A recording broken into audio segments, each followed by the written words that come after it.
Greetings and welcome to the Transform Podcast. It is Friday, January 28th, 2022, and welcome to episode 31. I'm your host, Christopher Anastasio, and welcome back, guys. We put up episode 30 a couple days ago this week on Wednesday, the 26th. That episode covered Instagram Reels. Definitely encourage you guys to go check that out. Very tactical level, kind of step-by-step episode. And for this episode, we're going to take it up several notches to the more macro level. We're going to go into more of a, I wouldn't even call it strategy, I would call it philosophy about how you propel your business into a totally different tier of interaction with your client base, your potential client base, so on and so forth. Like just really kind of redefining and elevating your presence as a business in the marketplace. Okay, and I know it sounds a little bit maybe bordering on dramatic, but I say it that way because I truly believe, and this is my opinion, that if you don't do what I'm about to talk about, if you don't execute on what I'm about to talk about, then your business is doomed. Like 100% chance of failing. It's that important, okay? And what we're going to talk about today, guys, so this episode is about the know, that's K-N-O-W, the know, like, trust factor or principle or whatever term you want to apply to it, that is really in many ways the centerpiece, the core sort of fulcrum behind all of your marketing, behind all of your advertising, behind all of your customer outreach, behind all of your customer interaction. These three states of being, people knowing you, people liking you, and people trusting you, they drive everything ultimately from an outcome perspective for your business. And so what we're going to do, guys, is, so we got episode 31 today. We're going to talk about the know portion, K-N-O-W. Next week, part 2, likely on Tuesday, we're going to be publishing the like portion. And then on Thursday, part 3, we're going to publish the trust portion. I thought about breaking it up over more weeks than that and not doing it in serial, but I think it's so important. There's no reason to tease out this information. It's really so critical. Maybe it should have even been episodes 2, 3, and 4. Of this podcast. But I know that I've referred to it here before. I think if you just browsed around the other episodes, you'd find at least a couple of instances where I referenced it. But this is absolutely crucial to the success of your business. So for anybody who is new to the podcast, I probably would tell them go listen to episode 1 for the welcome, and then go to episodes 31, 32, and 33 to listen to this series that we're going to launch into today. So that being, so the table setter for these next 3 episodes, let's kind of, drill down into stage 1 of these 3 phases of sort of the interaction of your business with your customers and prospective customers. Okay, so we're going to talk about this concept of them knowing you, okay? And it sounds simple on the face of it. I think that's maybe even part of the struggle in explaining it, is that it sounds so simple and straightforward, yet when we apply it to digital marketing in particular, there's lots of moving parts that are kind of happening behind the scenes, if you will, that sort of culminate in someone knowing your business and your brand, and potentially you personally. I mean, it depends on obviously how visible you are in the business. Although I think as you listen to this series, you will realize that the more visible you are, the likelier it's a better thing for your business than if you're not. Okay, so that's, I don't want to necessarily say that that's always going to be true. I mean, it kind of depends on the size of the business. I think there's plenty of businesses that are so big that I don't really need to know who the CEO is or what they look like or anything like that.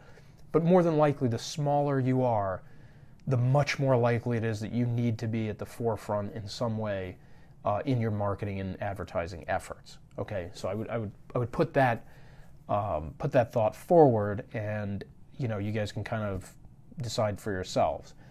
So let's talk about know for a second. Again, K-N-O-W. So the knowing part for your business really speaks to awareness.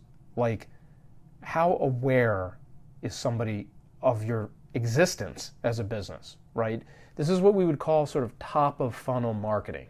If you picture a sales funnel with a very wide mouth coming down to a very narrow opening at the bottom, then this is the very top of that funnel. This is that wide mouth where we are trying to sort of flow in as many prospects and hopefully qualified ones. We're not just trying to, bark at anybody, but we want to find a reasonably likely audience for what we're selling, what we're offering, and pull them into that funnel. And so the know portion, that top wide mouth, is really the act of generating awareness for your business. Because in many cases, I'm really talking to the small and even micro-sized businesses out there. This is the hump you have to get over in the beginning. This is when you've just opened up your Facebook page and you've just started your Instagram account and you've just logged into Twitter and you have nothing there. Okay, or maybe you just started and there's a little bit there. But from a social media perspective, using that as an example, it's not the only way to establish a presence digitally. But if you're using social media platforms, you're going to start from zero. That's pretty much where everybody starts from, right? Might be a couple odd exceptions, but the point is that you have to build something from scratch. And as you're building it, your eye has to be on awareness and the generation of interest and awareness in your business. And again, that starts to, as that kind of unfolds and gains traction, it starts to pull people and prospects into that wide mouth of the funnel. So that's, at a very basic level, that's what it amounts to. That's from a digital perspective, that's what you're trying to accomplish is, generating activity relevant,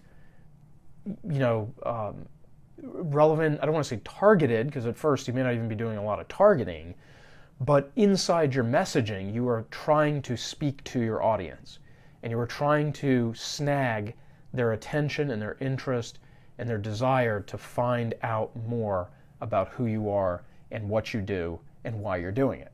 Okay? Now, a couple things about that.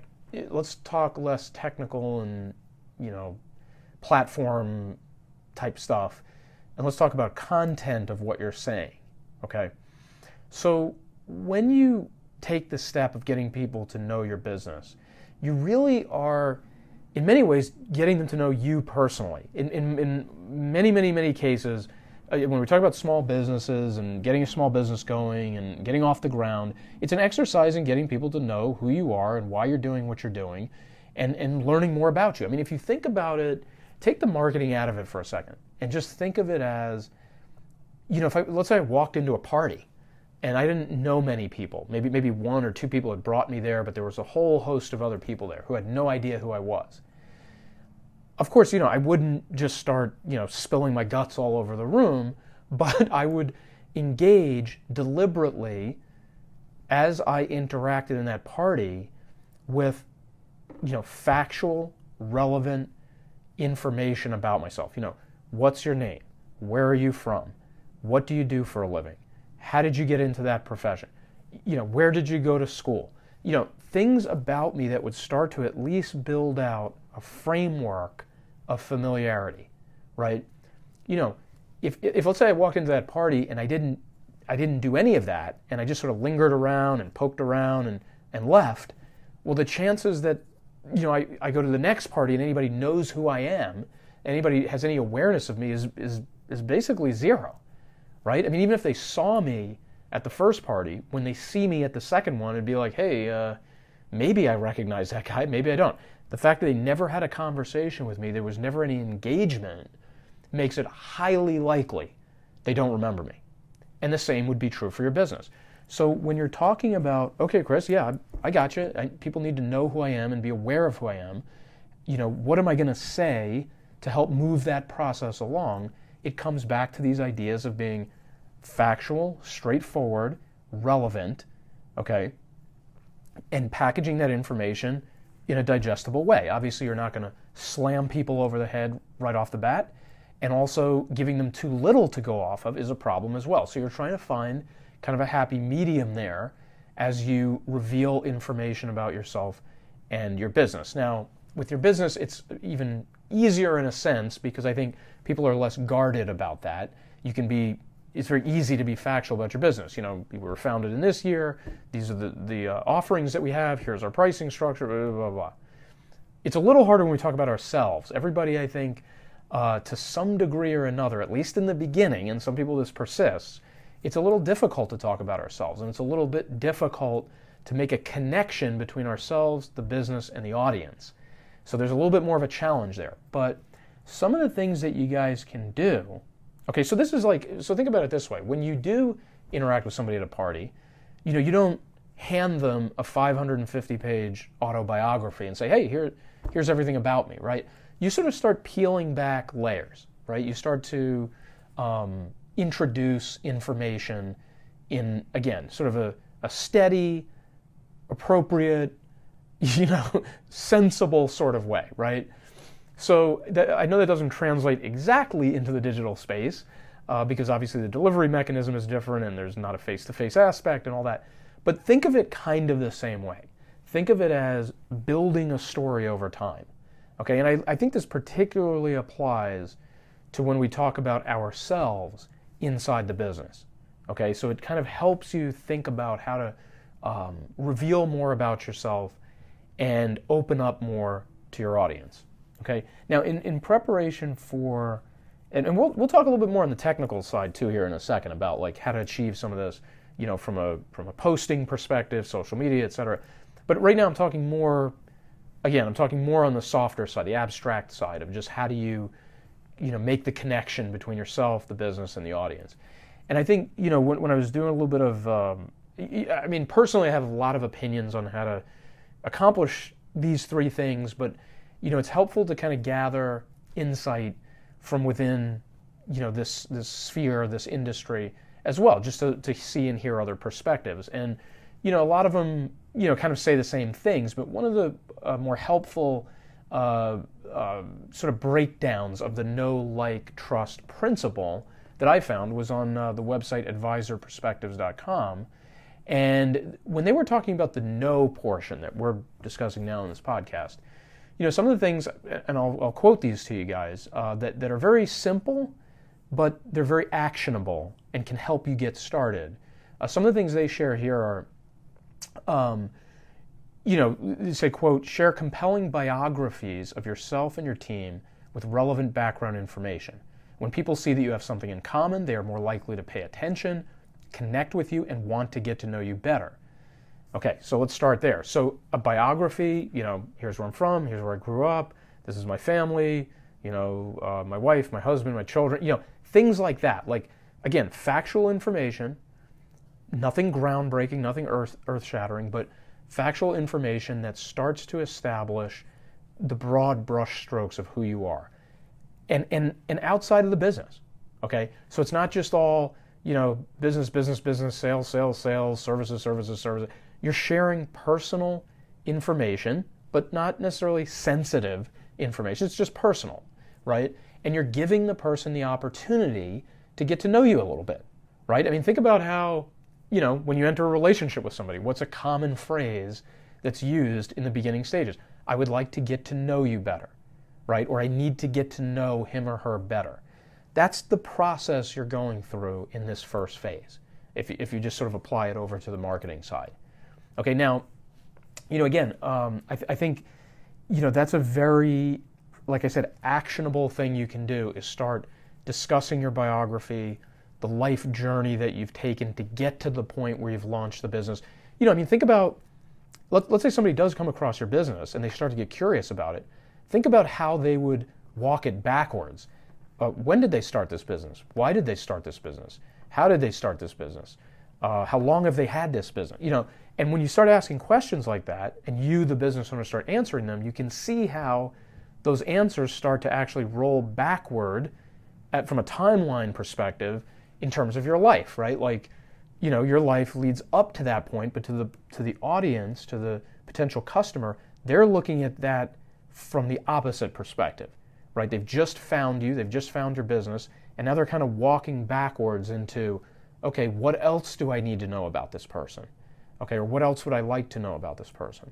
Okay, so from a biography standpoint, it's a great starting point, and it gives you a lot to go off of because everybody knows their own story, and everybody is pretty capable of telling their own story about themselves, about why they've done the things they've done, let's say, in launching the business and their motivation for it and everything that went into it, thought-wise, and things like that.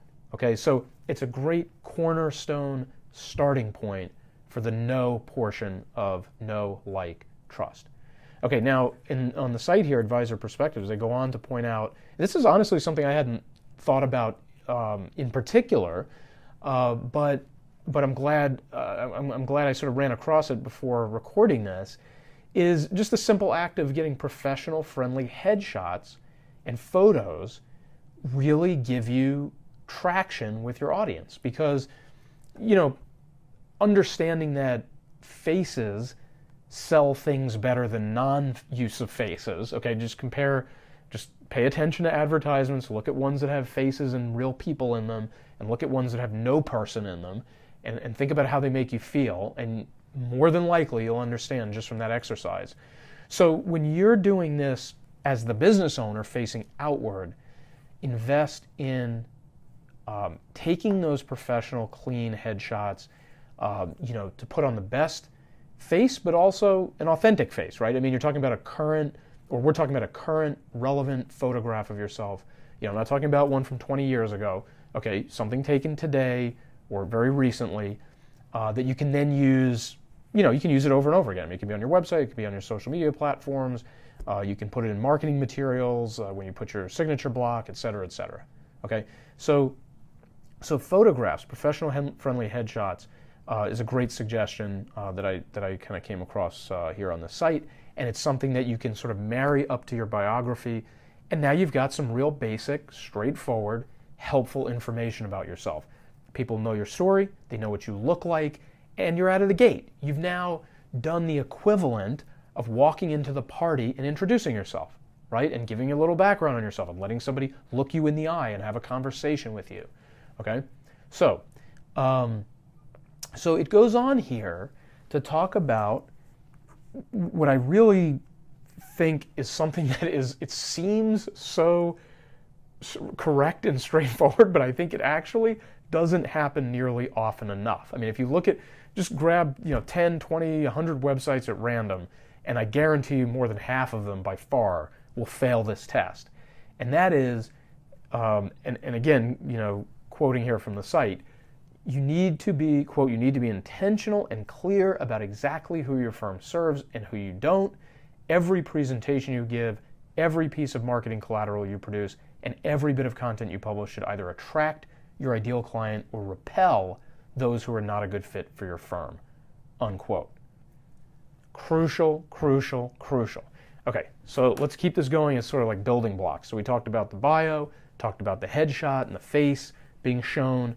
Now we talk about, from the business standpoint, because we get the two halves here, right? Get to know you personally, get to know your business. From the business standpoint, you've got to be 1,000,000% clear about what you're doing, what you're offering, who your ideal client is, and who it's not.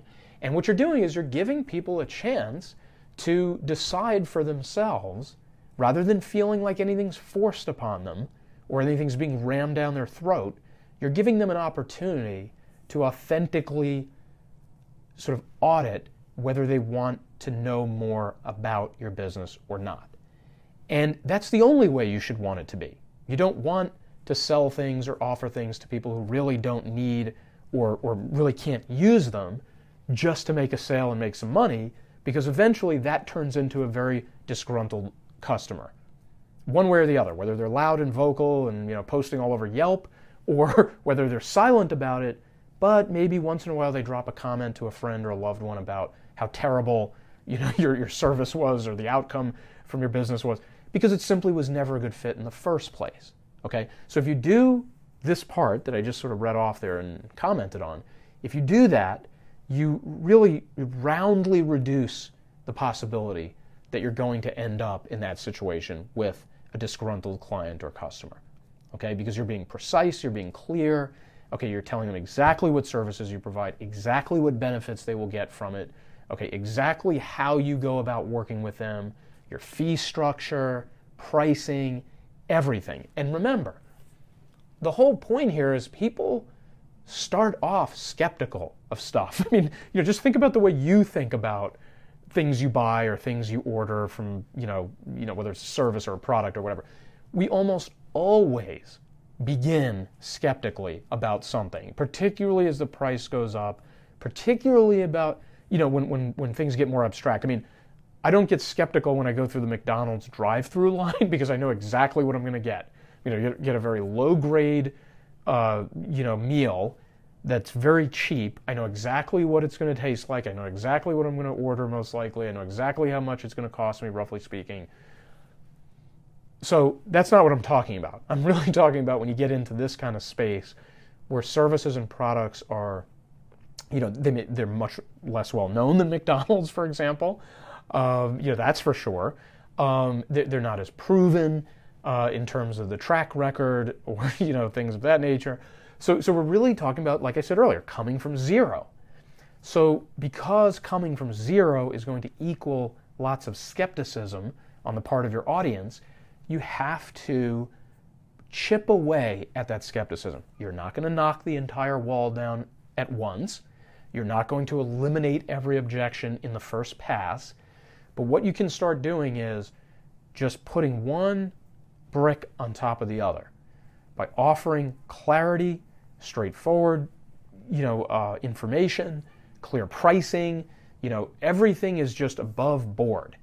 And it's sort of like a biography of your business. I mean, if you think of it that way, and I just came up with that right now while I'm sitting here recording this for you guys, is that if you tell a biography about yourself, and I'm referring to 99.9% of people, you do have a very tiny percentage who won't do what I'm about to say, but when you give your own biography, it's accurate, right? I mean, you know it by heart, you lived it, so you're giving an accurate biography by reflex, okay? You have to give an accurate biography of your business by reflex, okay? It has to be like there's no other way to present the business, right? There's no other way that you would want to pose yourself than being 100% factual, 100% clear, 100% honest, 100% upfront about everything your business does and does not do and how it does it and why it does it and what it costs to interact with it, okay? So think of it that way, guys. You're building your own bio personally and you're building your business's bio. And you're putting that information out there in a very open and upfront sort of way that's easy to consume and digest and pontificate about, and thus be actionable for the person to decide, do I want to know more? Am I moving towards, let's say, the second phase, to the like phase, like I actually like this person and I like this business? Okay, I don't want to get ahead of ourselves. I mean, that's another episode. But the point is, you put the information out in such a way to move the person through that pipeline as comfortably as possible, okay? Or, have them off-ramp from it, before things get problematic, where they decide, okay, I now know this business and this person, but I don't want to do business with them. Okay, great. That saves you and that customer, potential customer, the resultant headaches from there being a poor fit between the two, okay? So I think, what we've talked about here in this first nearly 25 minutes is a lot of the philosophy behind this, a lot of the abstract aspects of it, the touch and feel type stuff, the content, the messaging, things of that nature. What I want to talk about is, for the rest of the podcast, is what this looks like from a social and digital media perspective, marketing perspective. You say, okay, Chris, I got it. I got the messaging. I got to get my bio out there. I got to talk about myself a little bit. I got to get the headshot up. I got to talk about the business. I got to put all the relevant facts and information about the business out there as clearly as possible. Great. Okay. I've now laid the groundwork for somebody to get to know me and get to know my business. But what does it really translate to when I open up the Facebook page, Facebook business page, or I open up, my Twitter account, or I open up my TikTok account? What does it really look like, and what am I actually doing? Okay? So first off, obviously you have the information, right? I mean, from a content standpoint, that's now taken care of, right? Because you got your bio, you got the photo, you got the business's bio. So the material is there. Now it could be represented in different ways. I mean, you could have a video talking about it, you could have an audio clip talking about it, you could have multiple blog posts and text that's addressing it. So I don't mean it quite that literally, but the point is the core messaging exists, and now it needs to be packaged, right? Depending on the medium, depending on the platform you're going to or whatever. But the key here is consistency. Consistently putting information out about your business and yourself. Now, when I say that, I don't mean take your bio and post it once a week. Okay, I mean, obviously, I think you guys know that. It's not that simple, okay? But it's the idea that obviously, as a business, you have things going on. Different things are happening in different weeks, different initiatives, milestones, events, offerings, discounts, upgrades, whatever applies to your business. There's all kinds of stuff going on all the time. There's all kinds of information you want to share with your customer base that go beyond just the biography and all that stuff that we talked about before. But the point is, there's that whole bank of information that you're drawing upon to then create social media posts and put out relevant information to your audience. And that will take care of itself. I mean, obviously, if you started the business, you know the business. So you're going to have a well to draw from that also includes that biography and all that we talked about before. But the real key then becomes the discipline, the consistency, the volume. Okay? I mean, once you do get over the hump here at the beginning, the first part of this podcast, then it's sort of like it clicks and it's like, okay, I got it. Like, I know how to approach this. But now you have to translate that into repeated, consistent effort. You have to translate that to, okay, I make a decision now that there's going to be at least 3 posts a week on all my platforms every week. There's going, every Monday, Wednesday, and Friday, there's going to be a Facebook post, a LinkedIn post, a Twitter link to it, a video posted on YouTube, whatever platforms you've chosen, whatever channels you're available on. The point is, you create a consistent drumbeat rhythm of putting out content. Sometimes the content is very directly about you. Maybe it's a post about, why you started the business. Okay, going back to the bio like we talked about before. The next post is about a new offering that your business has. The next post is about an award you won. The next post is about a great customer service instance that you delivered, and it has user-generated content in it. Whatever the actual content is, so long as it's moving closer to that objective of helping the audience get to know you better, get more comfortable with who you are, get more comfortable with the business, and it is being done consistently, now you're starting to get somewhere. Okay, now you've married the two together. You've created the content and put the message together. You're now distributing it. And the distribution, as simple as that sounds, you'd be surprised at how difficult it can be when you're doing 100 other things to run your business. Right? When you're starting a business, and you guys, everybody who's in that boat listening to this podcast knows exactly what I'm talking about. You're wearing 100 hats. You're the CEO, you're the CTO, you're the CFO, you're the bookkeeper, you're the accountant, you're the tax person, you're the marketer, you're the customer service rep, you're the HR department, you're everybody. And when all those things start closing in on you, it becomes very difficult to maintain consistency. And it becomes easy to say, I'll get to that later. I'll post when I can. I'll post when I have a free moment. Almost nobody ever does that. Okay? Almost everybody neglects it. And guess what happens when they neglect it? Nobody gets to know who you or your business really is or what it's about. Okay? And so So remember what I said at the beginning of the podcast. Sounds really simple. Sounds like it shouldn't even be a podcast. When you really start to think about it, you traverse these last 30 minutes that we've been having this virtual dialogue, then you start to realize, like, okay, wait a second. There's messaging that needs to be created, and that messaging needs to be routinely distributed in a consistent, predictable manner. Okay, and so that's really, to me, that's where it all starts to break down. You either get somebody who can't do one or can't do the other, and they either never progress past the first step, or if they manage to progress past the first step, then they get to the brick wall of consistency. Now, one of the solutions to that, to make sure that you are putting out a steady drumbeat of content that builds the know factor for your audience, is a content calendar. Okay, now I'm not going to spend another 10 minutes talking to you about how to do one or where to put it or which way to fill it out. You can Google and research that, or you can contact us to help you with this sort of thing.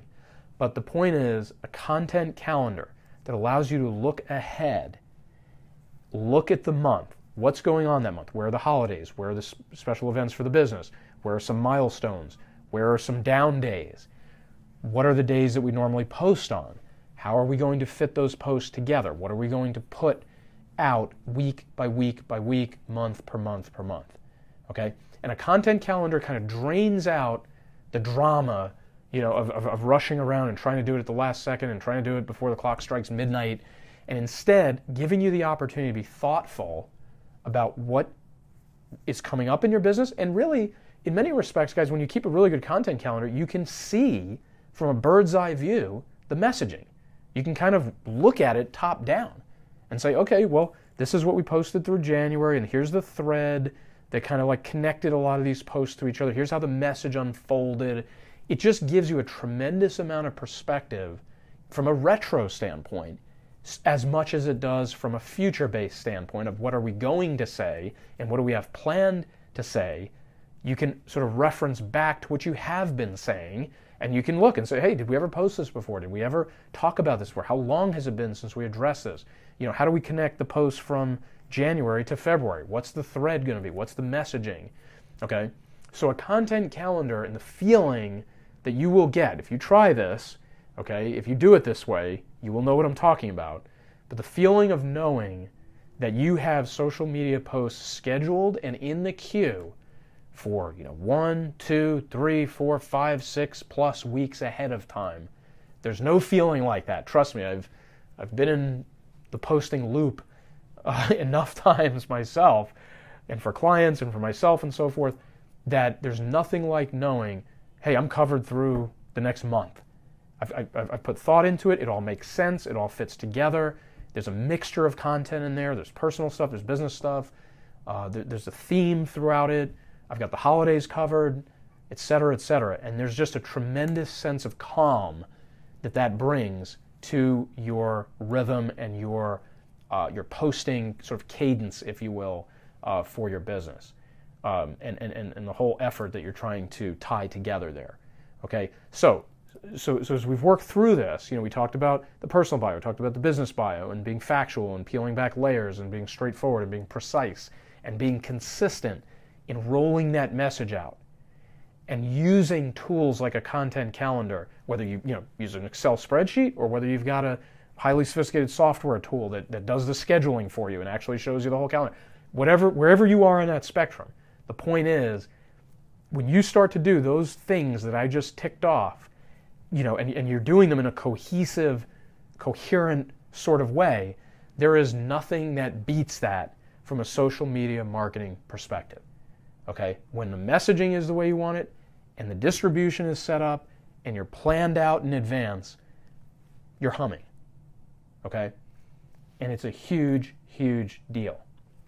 Now, one other thing I just want to say as we kind of come close to the conclusion here, from a tactical social media perspective, or if it's website comments, it could be more just broadly digital or whatever that we're talking about here, is that when people engage with you, okay, so now you've put content out, you've pushed stuff out to the audience, you've pushed stuff out into the marketplace, and they start interacting with it. They start coming back to you and commenting and asking questions. This is where you have those opportunities to really build that no factor at a very accelerated, very robust sort of rate. I mean, think about it. Let's go back to the party analogy. You come to the party with a couple friends. You don't know 90% of the people there. You work the room. You talk to a couple people here, a couple people there, a couple people there, and you've told them about yourself and you've given them, your story and so forth. And now all of a sudden, one or two of them that you were talking to, let's say an hour ago, wander back over to you, and they want to engage further. Hey, Chris, you said you were in the real estate industry. Can you talk more about that? We've been looking at getting into that. And you start engaging with that, and you start authentically connecting with that engagement, okay? Where it's not just a quick thanks, exclamation point, goodbye. It's true engagement. It's taking a moment. Now I'm going back to the digital side. Taking a moment, looking at the comment, looking at the question. Okay, this person obviously consumed my content. There's a authenticity to their feedback, okay? And I'm going to genuinely engage with it. I'm going to answer the question with some depth. I'm going to be helpful. I'm going to provide value. In doing that, you are very rapidly, and it's all relative, okay? So maybe we're not talking months now, maybe we're talking weeks, or maybe we're not talking years, now we're talking months. But in a relative sense, you are taking that opportunity and using it to your advantage to accelerate the no factor. Because when somebody consumes your content and then circles back around to make good, genuine, it doesn't necessarily have to be agreeing with you. I'm not saying they have to agree with you or they have to suck up to you. I'm just saying that it's not just some hater who's dropping, a negative comment in your timeline. I mean somebody who's clearly thoughtful, whether it's a positive comment or even if it's maybe in contravention to what you're saying. If it's thoughtful and it's substantive, then it is worthy of your attention, and it is worthy of you sitting and taking the time to respond to it. And when you add that piece to the puzzle, right, and we go back through that whole progression, right, you got your personal bio, your business bio, you're factual, you're straightforward, you're precise, you're distributing consistently, you have everything planned out in advance, and now you're getting feedback as you put out more and more and more content. It's building and building and building in the marketplace, the digital marketplace, and now people are coming in and asking you questions and giving you comments, and you're coming back to them and showing them, hey, this guy, this girl, they're responsive. They answer. They gave me the answer to the question I had. They commented on my comment and gave me a greater degree of understanding than I started with. Once you reach that point and you've done that whole progression I just went through, you have arrived in the no K-N-O-W space, okay? Because there's not much more you can do than that. Especially when we're talking about digitally, you're not going to go to people's homes, you're not going to knock on their door, you're not going to sit down in their living room and have a conversation. There's only so far, you can go up to the water's edge, right? And you can prep as much as possible to be successful, and then there's some feedback that has to come in, and there's some connection that has to occur. And so if you do all this stuff, if you lay down all this groundwork, and you just plug away at it, and you just, it's almost like putting on blinders. It's like you're not even really looking in the beginning at who's looking, who's clicking, who's sharing. You don't even care. Because I promise you in the beginning the numbers are minuscule or zero. Okay? And think about it this way. I say, okay, Chris, well, what's the point? So I'm posting on Instagram 3 days a week. After 3 months, I've got, 90 posts up there, or whatever it is, 30, 50 posts up there. Bad math, sorry guys. I've got all this stuff up there, and I'm not getting any engagement. What's the point? The point is, keep going. Because let's say you put up another 30, and another 30, and another 30, and then someone finds you. And then they go into your Instagram profile, and then they go down into your grid, and they're like, oh, geez, Chris has been posting here for months, and he's got hundreds of posts. He's really active on this platform. He's worth engaging with on this platform. He's not a fly-by-night, come in, post, 1 or 2 times every couple months and disappear. He's really active on this platform, and he's, I have confidence that I'm getting to know him through his content, and if I reach out to him, I'm reasonably confident he's going to respond because he's here on the platform and he's active. Okay, I remember, I think it was Russell Brunson, the gentleman who co-founded ClickFunnels. I think it was one of his Traffic Secrets or .com Secrets books. I can't remember if it was him. I'm thinking it was him. Maybe it was somebody else. But it was in one of those books that I read where he talked about his early, I believe it was him talking about his early podcast days. And he was podcasting admittedly to nobody. Okay, he knew he was doing the podcast. He knew nobody was listening, right? But he wasn't podcasting for the current listener. He was podcasting so that when somebody found him a year from then, 2 years from then, 5 years from then, they would look back and be like, wow, Russell has posted, 100 episodes, 200 episodes, 500 episodes of this podcast. There is so much content here. There's so much value here. There's so many opportunities and little nooks and crannies to get to know him that I feel confident the more I listen. Every podcast episode I consume, I get to know Russell Brunson a little bit better. And there's so much of it here for me to do that with. If you look at it like, well, hey, why start a podcast? Nobody's listening. Well, you're stuck in the chicken and the egg loop, and nobody's ever going to get to know who you are. So, yes, there's a period of time at the beginning, guys, where you are trying to be known, and I can guarantee you nobody knows you. But you just keep doing it, and doing it, and doing it, and doing it, just like you're having a big old speech in an empty auditorium, okay? But that speech is being recorded, and that speech is being made available, and that speech lives forever on the internet. So when somebody finds you a week from then, and somebody finds you a month from then, and somebody finds you a year from then, they say, wow, okay, there's really good, voluminous content here from this person, from this business. I feel more confident in my ability to get to know them, okay? So it's a crucial aspect of the tactical side of this, is producing the content, distributing that content routinely, planning it out, and being responsive to the feedback that you get about it. And knowing all along that feedback, that last piece, is not going to come for a while. It's not going to come for a while. But I promise you, if you were to follow this advice, if you actually do what I'm talking about, and let's say today you recorded podcast episode number 1 in January 2022, 2, 3, 4 years from now, if you're still doing it, somebody's going to come to you and say, hey, I just listened to episode 1 from January 2022. I didn't realize you've been posting that long. I didn't realize you've been doing this for that amount of time. Some variation of that will come back to you. Some variation of that will be told to you at some point because of the consistency, because the groundwork had been laid, and because you stuck with it.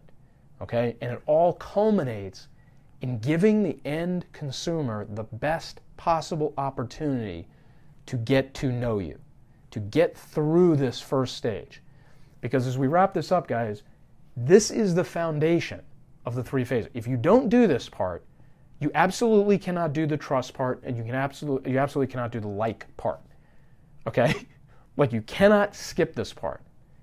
Okay? And I think that should be the most gravitational thing that I say in this podcast, is you cannot skip over this. You must do this. And then there's no guarantee that you're going to get the other 2, but we're going to talk more about those next week. Okay? So just think about that, guys. Obviously a lot of you are past this point. I'm not saying everybody listening to this podcast is at 0 and has to start from nothing and has to, build up, posts, and they don't have any to begin with. A lot of you have a lot of this stuff in play. You've been on social media, you've been posting, you've been doing stuff. So you're even further along than I intimated at certain points of the podcast. But what I would say is, look and see how you're doing it. Look and see, have you authentically put yourself in the business out there? Have you authentically gone through the progression that I kind of talked about here today and been faithful to it and really pushed yourself and your business out there in such a way that you gave that end consumer the best possible opportunity to get to know you and hopefully move to stage 2 and 3. Okay? So we're going to wrap up here, guys. This was a long one. Maybe we broke a record here with this podcast, but these are very impactful subjects that we're talking about today, next week, the 2 that we'll do next week on the like portion and the trust portion. So I think that, and it gets a little more intricate. This is kind of the most basic one that we went through today. Okay, but there's more nuance and intricacy that comes with the next two. Okay, so anyway, guys, if you have any questions about this, if you need help with it, if you want to, if you want to engage us to assist you with this, or just drop us a question or a comment, come over to our Facebook page, LinkedIn page for Transform. Check out the website as well. Whichever's best for you, or do them all if you want to. But definitely appreciate you guys listening to the podcast. Please like the podcast, subscribe to the podcast, share the podcast. We deeply, deeply, deeply appreciate it. It means a lot to us that you come to us to consume this content, that you trust us with the advice and the information, the insight that we provide you. So it means a lot to us when you do those things and engage with us that way. Once again, I'm Christopher Anastasio, signing off. I hope everybody has a great weekend. So head into the weekend here in the United States. Got a snowstorm coming up the East Coast here, so we'll see how much it touches the area that I'm in. But definitely has been a hot topic this week. So anyway, hope you guys have a great weekend. We'll talk to you next week. We'll be back on Tuesday with part 2 of this series. Thanks again for listening, guys. Have a great night. Bye-bye.